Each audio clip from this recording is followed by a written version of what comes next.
વિદ્યાર્થી મિત્રો, નવા અધ્યાય પર્યાવરણીય સંતુલનમાં આપનું સ્વાગત છે. પ્રવૃત્તિ 1, જૈવિક અને અજૈવિક ઘટકો. વર્ણન.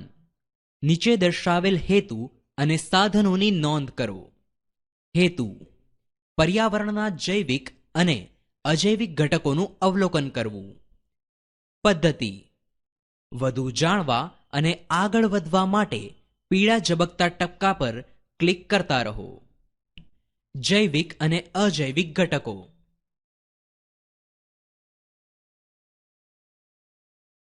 સસલું. પર્યાવરણના તમામ સજીવોનો સમાવેશ કરતા ઘટકોને જૈવિક ઘટકો કહે છે. તેથી સસલું એ જૈવિક ઘટક છે. ખડકો. પર્યાવરણના જે ઘટકો સજીવ નથી છતાં પણ સજીવો માટે મહત્વના છે તે તમામ ઘટકોને અજૈવિક ઘટકો કહે છે. તેથી ખડક એ અજૈવિક ઘટકો છે.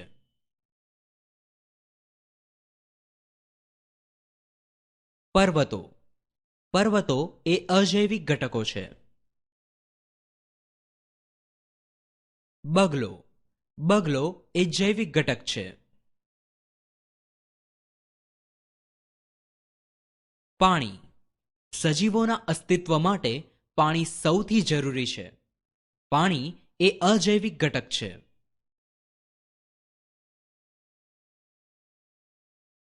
સૂર્ય.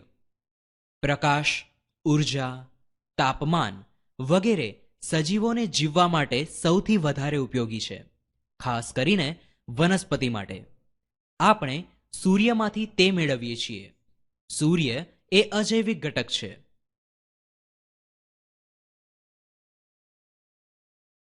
જમીન. જમીન પર ઉગાડેલું અનાજ આપણને ખોરાક પૂરો પાડે છે. જમીન એ અજૈવિક ઘટક છે. વનસ્પતિ. વનસ્પતિ એ સૂર્યપ્રકાશની હાજરીમાં પોતાનો ખોરાક બનાવે છે. તેથી વનસ્પતિ એ જૈવિક ઘટક છે. ઘાસ. ઘાસ એ જૈવિક ઘટક છે. અવલોકન.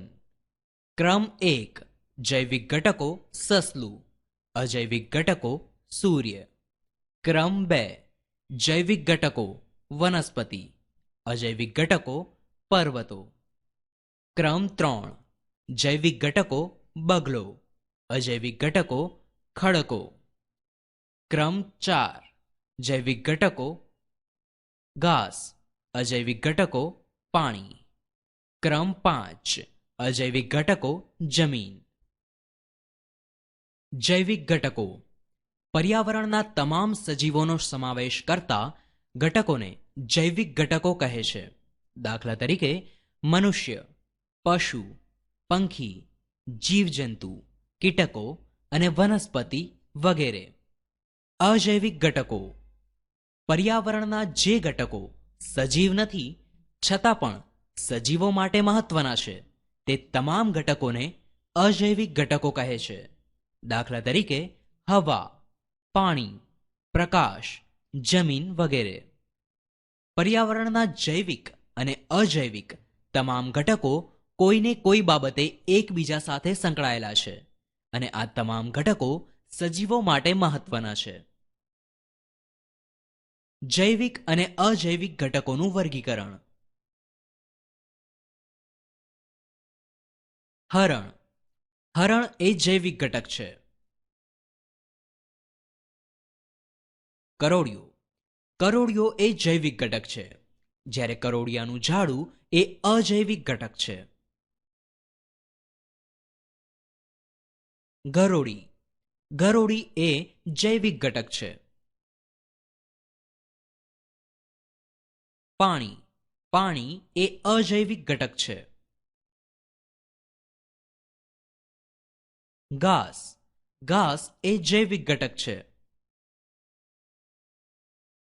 સાપ. સાપ એ જૈવિક ઘટક છે. જમીન. જમીન એ અજૈવિક ઘટક છે. ખડકો. ખડકો એ અજૈવિક ઘટકો છે. સૂર્ય, સૂર્ય એ અજૈવિક ઘટક છે. અવલોકન. ક્રમ 1. જૈવિક ઘટકો: કરોળિયો, ગરોળી, સાપ અને હરણ. અજૈવિક ઘટકો: પાણી, જમીન અને ખડકો. ક્રમ 2. જૈવિક ઘટકો: ઘાસ. અજૈવિક ઘટકો: સૂર્ય. નિર્ણય. પર્યાવરણમાં બે પ્રકારના ઘટકો રહેલા હોય છે. એક જૈવિક ઘટકો અને બે અજૈવિક ઘટકો. પર્યાવરણના જૈવિક અને અજૈવિક તમામ ઘટકો કોઈને કોઈ બાબતે એકબીજા સાથે સંકળાયેલા છે અને આ તમામ ઘટકો સજીવો માટે મહત્વના છે. વિદ્યાર્થી મિત્રો, પ્રવૃત્તિ 2 માં આપનું સ્વાગત છે. પ્રવૃત્તિ 2: લુપ્ત થતા અને લુપ્ત થયેલા પ્રાણીઓ. વર્ણન. નીચે દર્શાવેલ હેતુ અને સાધનોની નોંધ કરો. હેતુ: લુપ્તપ્રાય અને લુપ્ત થઈ ગયેલા પ્રાણીઓ વિશેનો અભ્યાસ કરવો. પદ્ધતિ: વધુ જાણવા અને આગળ વધવા માટે પીળા ઝબકતા ટપકા પર ક્લિક કરતા રહો. લુપ્ત થતા પ્રાણીઓ. વાઘ. વાઘ ભારતનું રાષ્ટ્રીય પ્રાણી છે. શક્તિશાળી અને માંસાહારી પ્રાણી છે. તેનો ખોરાક તૃણાહારી પ્રાણીઓ તેમજ નાના જંગલી પ્રાણીઓ છે.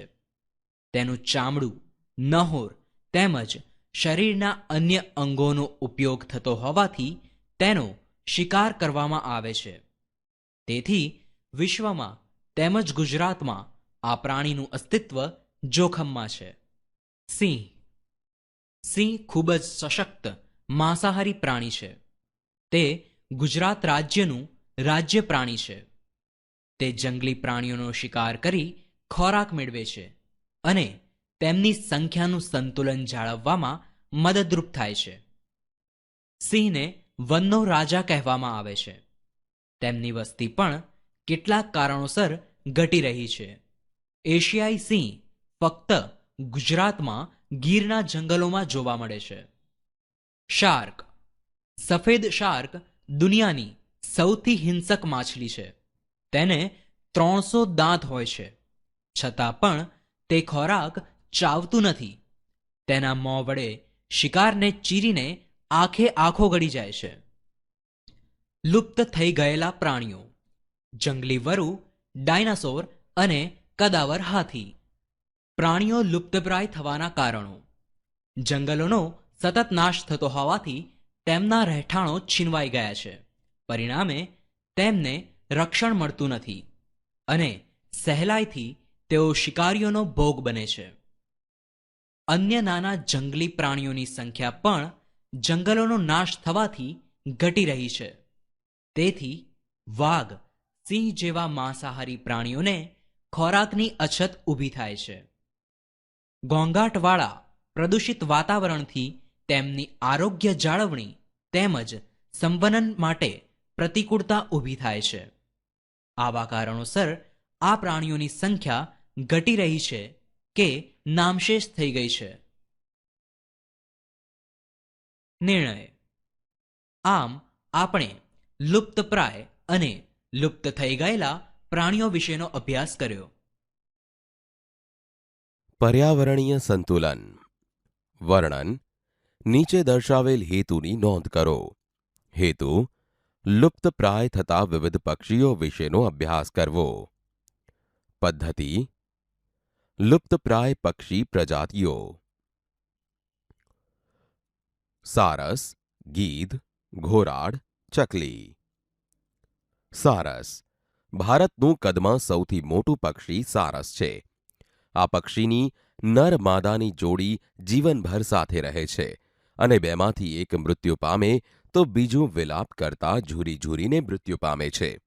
આ પક્ષી ખોરાકમાં અનાજ, વનસ્પતિ, નાના જંતુઓ, દેડકા, મૃદુકાય જીવો, નાના સરીસૃપ વર્ગના પ્રાણીઓ વગેરે લે છે. વધુ પાણીવાળા વિસ્તારો તેમજ ઘાસિયા ખેતરોમાં તે રહેતા હોય છે. અમદાવાદ, ખેડા અને કચ્છ જિલ્લાના કેટલાક ગ્રામ્ય વિસ્તારોમાં આ પક્ષી જોવા મળે છે. ગીધ. ગીધ એ શિકારી પક્ષી છે.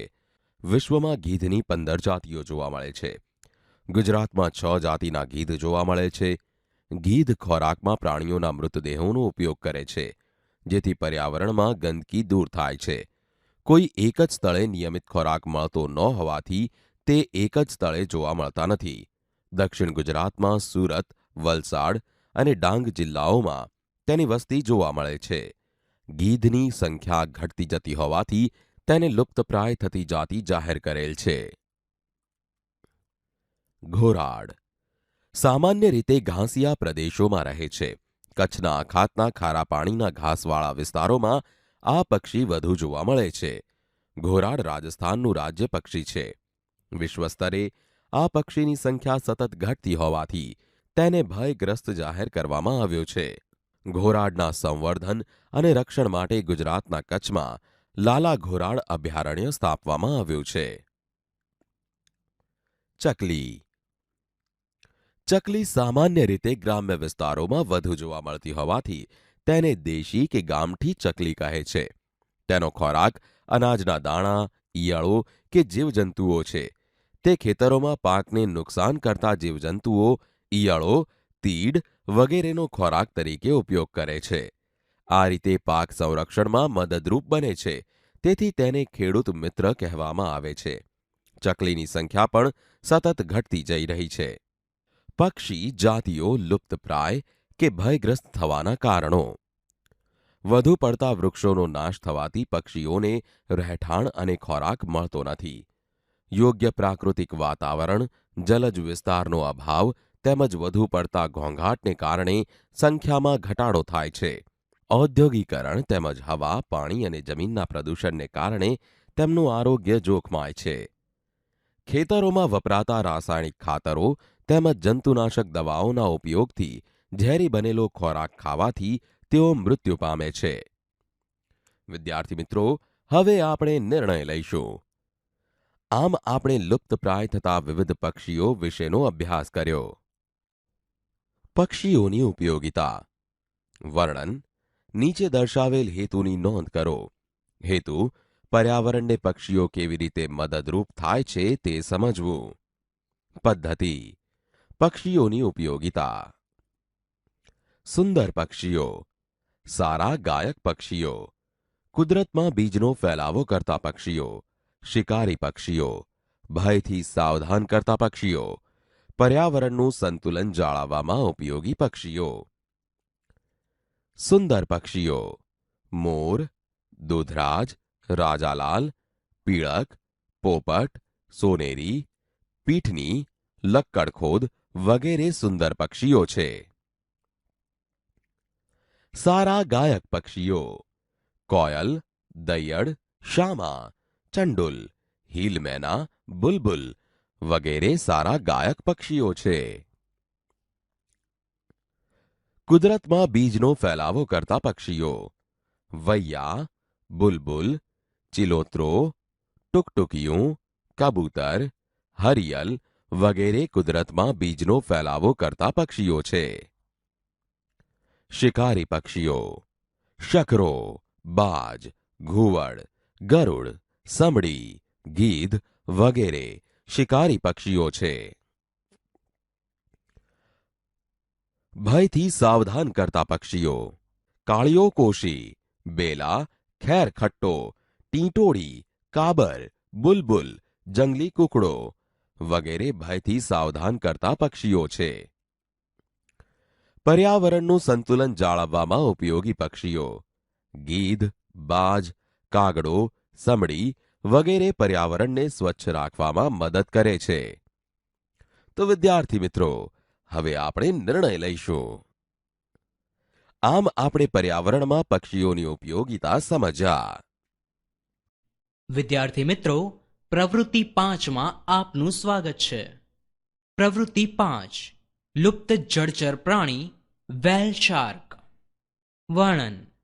નીચે દર્શાવેલ હેતુ અને સાધનોની નોંધ કરો. હેતુ: લુપ્ત જળચર પ્રજાતિઓ વિશેનો અભ્યાસ કરવો.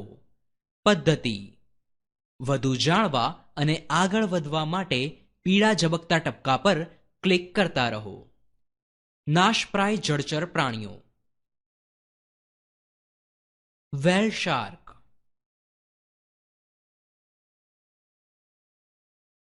વિગતો: whale shark, sperm whale, killer whale આ બધી દરિયાઈ માછલીઓ છે. વ્હેલ શાર્ક એ શાર્ક ગ્રુપમાં આવતી દરિયાઈ માછલી છે. ગુજરાતમાં માછીમારો વ્હેલ શાર્કને મગરા તરીકે ઓળખે છે. આ માછલી શાર્ક ગ્રુપમાં આવતી મોટામાં મોટી દરિયાઈ માછલી છે. વિશાળકાય શરીરના લીધે તે વ્હેલ શાર્કના નામે ઓળખાય છે. તે ખોરાકમાં નાની માછલીઓ તેમજ અન્ય જળચર જીવોનો ઉપયોગ કરે છે. સૌથી લાંબી ડોલ્ફિનને કિલર વ્હેલ અથવા આર્કો કહેવામાં આવે છે. ભારત સરકારના પર્યાવરણ અને વન વિભાગે વ્હેલ શાર્કની માછીમારી પર પ્રતિબંધ મૂક્યો છે. દરિયાઈ પ્રાણી સૃષ્ટિ અને તેના રહેઠાણના સંરક્ષણ માટે ગુજરાત રાજ્યે જામનગર અને કચ્છના અખાતના 457.92 ચોરસ મીટર વિસ્તારને દરિયાઈ રાષ્ટ્રીય ઉદ્યાન તથા અભયારણ્ય તરીકે જાહેર કરી દેશમાં આ પ્રકારના પ્રથમ અભયારણ્યની સ્થાપના કરવાનું બહુમાન મેળવ્યું છે. જળચર પ્રાણીઓ નાશપ્રાય થવા માટેના જવાબદાર પરિબળો. વ્હેલ શાર્કના લીવરમાંથી તેલ નીકળે છે, જે દવામાં શાર્કોફેરોલ અથવા શાર્ક કેપ્સ્યુલમાં વપરાય છે. વ્હેલ શાર્કના દરેક ભાગોનો ઉપયોગ થતો હોવાથી તેને કલ્પમત્સ્ય તરીકે પણ ઓળખવામાં આવે છે. એમ્બરગ્રીસ નામનું એક પરફ્યુમ મટીરિયલ સ્પર્મ વ્હેલ નામની વ્હેલના આંતરડામાં પેદા થાય છે. નિર્ણય: આમ આપણે લુપ્ત જળચર પ્રજાતિઓ વિશે શીખ્યા.